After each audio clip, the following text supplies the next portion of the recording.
All right, folks, imagine you've saved up for months, maybe years, to take your dream trip to Disney World.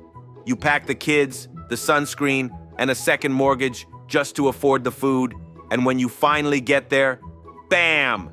Disney's hit you with some of the weirdest, most mind-boggling changes you never saw coming. We're talking rules that'll have you laughing, crying, and wondering if the Imagineers have been replaced by a boardroom full of cartoon villains. From no selfie zones to mandatory dress codes straight out of a Renaissance fair, this is Disney in 2025, where the magic is real, and so is the corporate overreach. I know you're going to enjoy taking this ride through the most ridiculous, mind-boggling, what-were-they-thinking Disney World decisions of the year. Ridiculous Disney decision number 1, the no selfie zone. Yes, you heard that right. In an effort to preserve the magic of the moment, Disney announced that in certain high-traffic areas, guests are now forbidden from taking selfies. Apparently, Disney believes that too many photos are ruining the authentic experience. Instead, you're encouraged to just look up from your phone, soak in the sights, and maybe even talk to your family. Bold move, right? Now I know what you're thinking, but how am I supposed to prove I was there if I can't snap a pic? Well, this isn't just some friendly suggestion.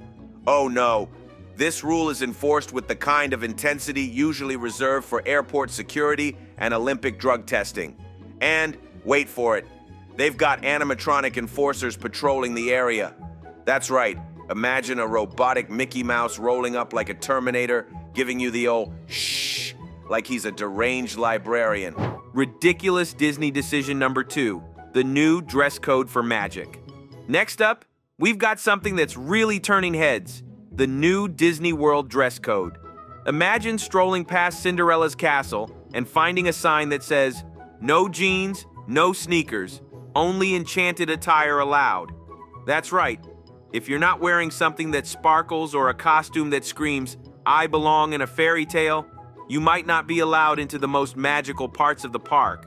This decision was supposedly made to keep the magic authentic, but many fans are calling it an unnecessary hassle.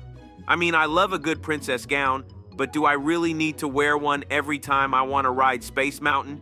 And don't even get me started on the enforced Disney character accessories. If you're not wearing Mickey ears, you might be escorted to the creative enhancement area for a mandatory ear-on session. It's like Disney decided that casual wear is so 2024. 2025 is all about dressing like you stepped out of a storybook, whether you like it or not. Ridiculous Disney decision number 3, ridiculous ride revamps.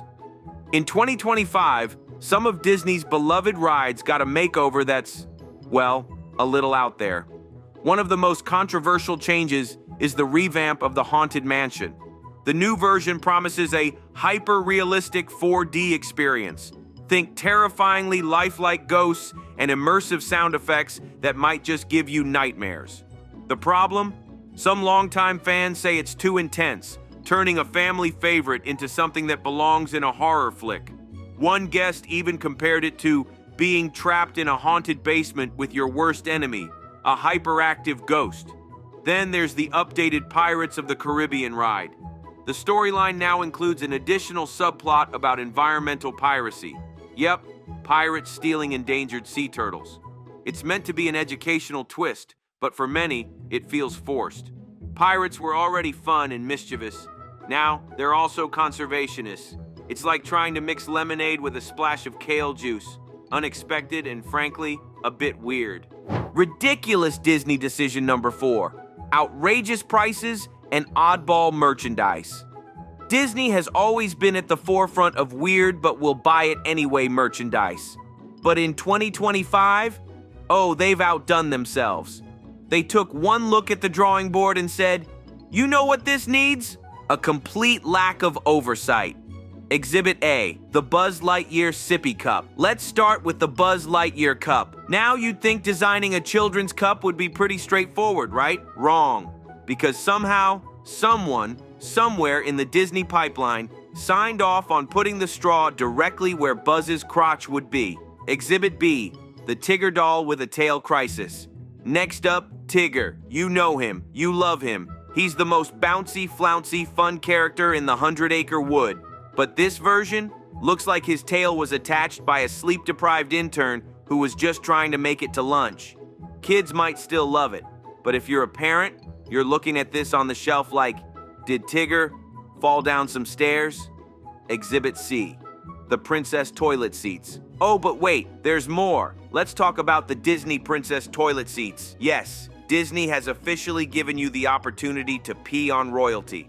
At first glance, you think, oh, how magical, but then reality hits you, because every flush is now a royal execution. Imagine looking down and seeing Ariel's face. Are you supposed to feel guilty? Are you supposed to apologize? Final thoughts.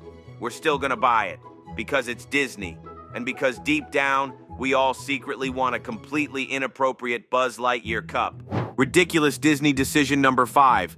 Environmental initiatives that went too far. In a bid to cut down on energy use and carbon emissions, Disney has banned all non-recyclable materials in park merchandise. Sounds great, right? Except now, your favorite Mickey Mouse plush comes in a box made entirely of recycled kale leaves. Yes, kale. As if you needed a reminder that healthy eating is in vogue even in the happiest place on earth. Then there's the new Green Parade. Instead of the traditional floats, they've replaced them with eco-friendly versions made entirely of biodegradable materials. The problem? Some of these floats are so minimalistic, they barely look like they belong in a parade at all. One float, designed to represent the spirit of nature, just looks like a sad, wilted salad.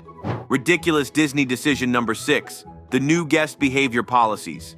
Disney has always been about keeping the magic alive, but in 2025, they've decided that the real problem at Disney World is people having too much fun. So now, we have a brand new rule, quiet hour.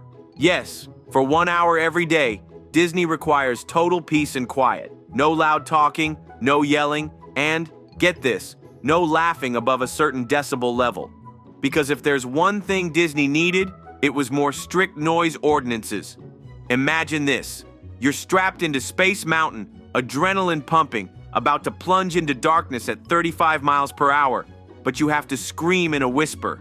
And if you break the rules, that's where magic monitors come in. Yes, Disney has installed automated shush machines around the park. These things detect when you're being too loud and flash a friendly, but definitely ominous message. Shh, please respect the magic. I mean, look, I get wanting to keep things under control, but when your theme park starts feeling like a whimsical minimum security prison, just saying. Ridiculous Disney decision number 7, the customer service overhaul, aka the Hunger Games ticketing edition.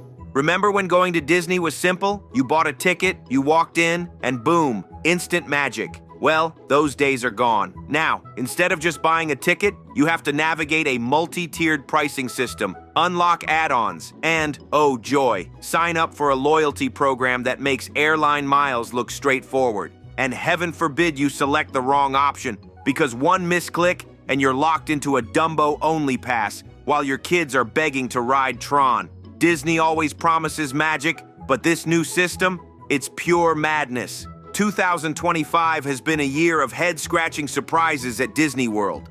Some have sparked outrage, others laughter, and for many, a longing for the days when Disney didn't overthink the magic. But perhaps that is what makes Disney, Disney, and its magic successful.